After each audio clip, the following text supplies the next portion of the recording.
வணக்கம். Mathematic tingkatan 1 bab 4 nisbah kadar dan kadaran part 7 வீடியோல இருக்கும். இந்த வீடியோ தான் இந்த பாபோட கடைசி video.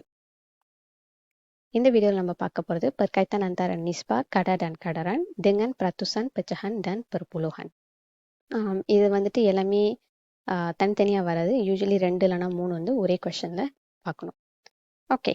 So, yang first question பாருங்க. Di dalam sebuah kelas, nisbah bilangan murid perempuan kepada murid laki ialah 3/2. Cari peratusan murid perempuan di dalam kelas itu. So, peratusanனாலே 100% use பண்ணி எழுதணும். Okay. So first வந்து இங்கே நிஸ்பால இருக்குல்ல, நம்ம பிரத்துசன் கண்டுபிடிக்கிறதுக்காண்டி இதை வந்துட்டு பெச்சஹான்ல மாற்ற போகிறோம். ஸோ இந்த திகடுவை வந்து எப்படி பெச்சஹான்ல மாற்ற போகிறோம்னா, பெச்சஹானுக்கு மேலே ஒரு அங்கவும் கீழே ஒரு அங்கவும் வேணும். ஸோ மேலே உள்ள அங்கம் வந்து முறை பெரும்போன், இதை தான் நம்ம சரி பண்ணுறது. கீழே பார்த்தீங்கன்னா உங்களுக்கு வந்து டோட்டல் வேணும். ஏன்னா பெச்சஹானில் வந்துட்டு டூவை எடுத்து எழுத முடியாது, பிகாஸ் டூ வந்து முறை லக்கே குறிக்குது. சரியா? ஸோ நம்மளுக்கு டோட்டல் வேணும்னா திக சம்போ டூவை லீமன் எடுத்து எழுதணும். ஸோ ஸ்ட்ரெயிட்டிவே வந்து ஸ்டாத்தோஸ் இங்கே எடுத்து எழுதிடுங்க, ஏன்னா பிரத்துசன் கண்டுபிடிக்கிறோம்.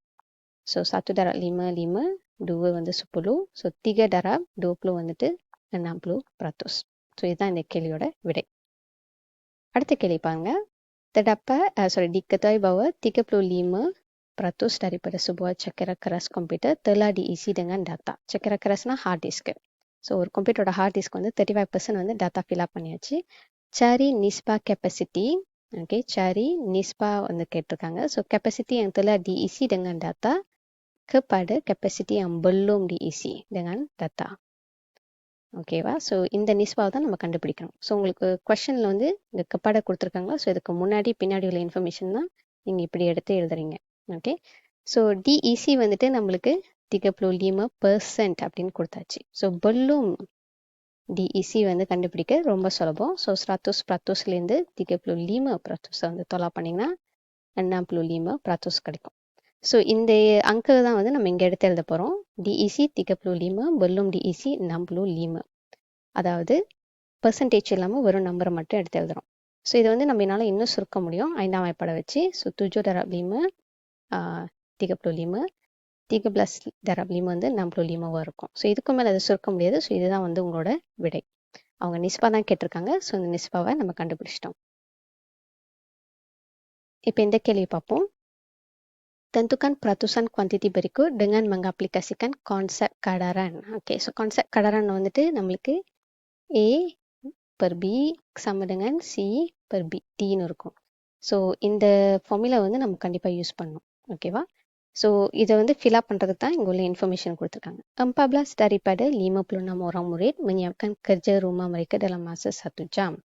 Apakah peratusan murid yang menyiapkan kerja rumah mereka dalam masa 1 jam? So இந்த 14 ஸ்டூடெண்டோட பிரத்துசான் தான் நம்ம வந்து தேட போகிறோம். ஆனால் கான்செப்ட் கடாரன் வந்து யூஸ் பண்ண போகிறோம்.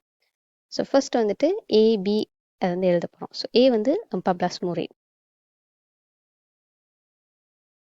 கீழே வந்து பி வந்து 56 murid இருக்காங்க. ஓகேவா? ஸோ இது வந்துட்டு murid இருக்குது. இந்த பக்கம் பார்த்தீங்கன்னா நம்ம பெர்சன்டேஜ் எழுத போகிறோம், ஏன்னா இதை தான் நம்ம வந்து சரி பண்ணுறோம். ஸோ இதில் வந்து கீழே வந்து நம்ம ஆக்சுவலி டி வந்து நம்மளுக்கு வந்து தெரியும். ஏன்னு பார்த்தீங்கன்னாக்கா 56 தான் வந்து டோட்டல்.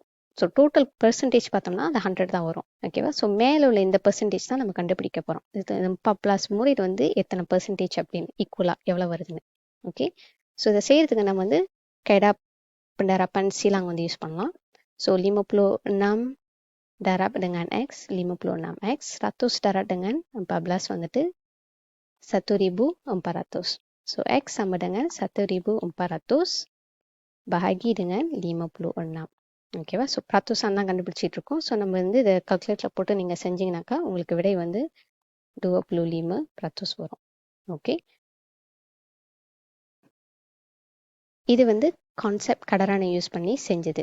ஓகேவா? ஸோ இந்த பதில் தான் வந்து அவங்க எதிர்பார்க்குறாங்க, இந்த மாதிரி ஜலான் கழிச்சவை.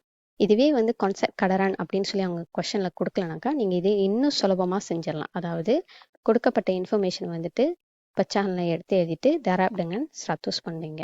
ஓகேவா? ஸோ இது வந்து 1 darab dengan 14, 4 darab dengan 14 வந்து 56 வரும். ஸோ 4 இது வந்து 25. So 1 darab 25, 25. ஓகேவா? ஸோ இது இன்னும் சுலபமாக இருக்குது. ஆனால் இங்கே வந்து கான்செப்ட் கடரான் வந்து கேட்டனால நம்ம இந்த மாதிரி செய்கிறோம். இப்போ அடுத்த கேள்வி பார்ப்போம். Terdapat 40 orang penumpang di dalam sebuah bus. Di perhentian bas berikutnya 8 orang penumpang turun dan 18 penumpang menaiki bas itu. Okay. So first வந்து பஸ்ஸில் 40 பேர் இருந்தாங்க, அப்புறம் 8 பேர் இறங்கிட்டு 18 பேர் ஏறி இருக்காங்க. இதுதான் information. Tentukan peratusan penumpang yang turun bas berbanding dengan jumlah penumpang asal dengan mengaplikasikan konsep kadaran. Okay, so மறுபடியும் வந்து கான்செப்ட் கடாரன் யூஸ் பண்ண போகிறோம். ஸோ இந்த மெத்தட் யூஸ் பண்ணுறோம். ஓகே, ஸோ ஃபர்ஸ்ட் வந்து பிரத்துசன் கேட்டிருக்காங்க. yang turun. Okay, so turun பார்த்தோம்னாக்கா, okay turun வந்து 8 orang. penumpang asal வந்துட்டு 40 orang. ஸோ இதுதான் வந்து இங்கே எடுத்து எழுதுறோம். ஓகே, ஸோ உள்ளது மாதிரி தான் இங்கே வந்துட்டு orang இருக்குது. நம்ம வந்து peratusan தேடுறோம். ஸோ 40 orang வந்து 100%. 8 orang தான் என்ன ப்ராசஸ் சொல்லி தரோம். ஸோ மறுபடியும் நீங்கள் penerapan silang பண்ணலாம். 40 darab X, 40X. 100 darab 8, 800. So X sama dengan 800 bagi 40. So இது வந்துட்டு 20%. ஸோ இதுதான் வந்து ஏவோட ஆன்சர். கான்செப்ட் கடாரான யூஸ் பண்ணிட்டோம். ஸோ பி பாருங்க. Apakah nisbah penumpang yang menaiki bas di perhentian bas berbanding dengan jumlah baru penumpang di dalam bas itu? Okay. So penumpang yang naik berbanding dengan jumlah baru. ஓகேவா? So நாய் வந்து நம்மளுக்கு 18 பேர் தெரியும். ஜும்லா பரு அது வந்து நம்ம கால்குலேட் பண்ண போகிறோம். அதாவது ஃபர்ஸ்ட் வந்து 40 பேர் இருந்தாங்க, 8 பேர் இறங்கிட்டாங்க, அதுக்கப்புறமா 18 பேர் ஏறி இருக்காங்க.